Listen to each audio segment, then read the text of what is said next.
Le président ivoirien Alassane Ouattara est aussi dans la capitale éthiopienne pour célébrer ce cinquantenaire avec ses pairs.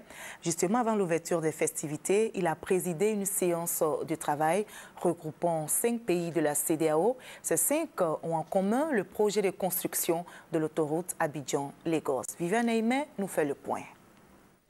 Autour du président en exercice de la CEDEAO, le chef de l'État ivoirien, le président Alassane Ouattara, les présidents Goodluck Jonathan du Nigeria, John Mahamad Dramani du Ghana, les représentants des présidents du Bénin et du Togo.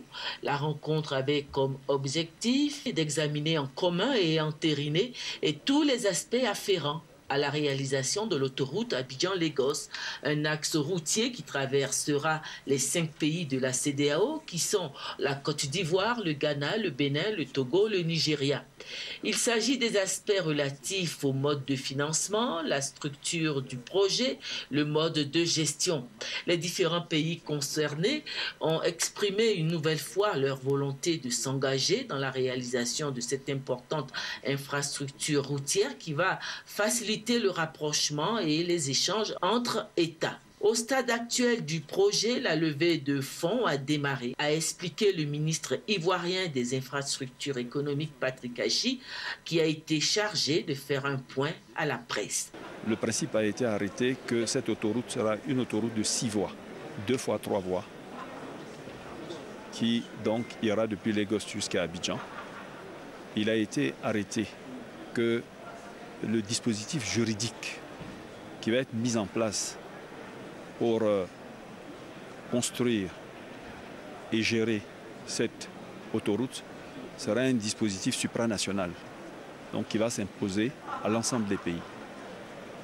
Il a été également arrêté que, une fois cette autoroute achevée, dans le cadre justement de ce dispositif juridique qui aura été mis en place, non seulement on aura les moyens de circuler plus rapidement, mais les barrières de quelque nature que ce soit entre les différents pays seront pour la plupart levées, de façon à ce qu'on puisse pratiquement aller d'un point à un autre sans rencontrer aucun blocage.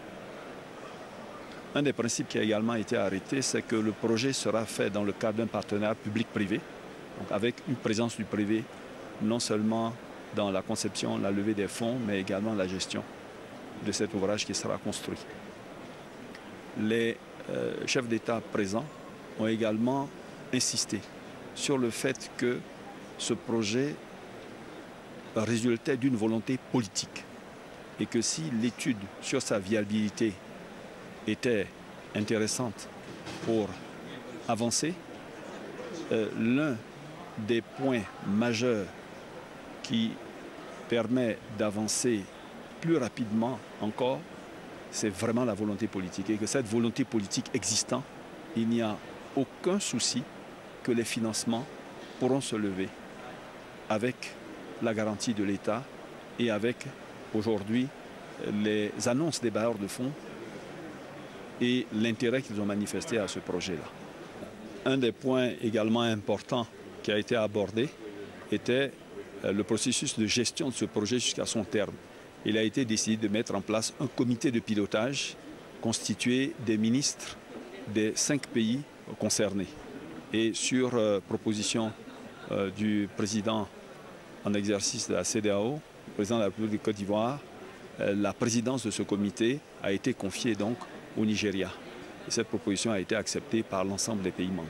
Cette séance de travail ayant lieu dans le contexte de célébration du cinquantenaire de l'OUA, on peut y voir un signal fort que le développement et l'intégration économique doivent être désormais la priorité au sein de l'Union africaine.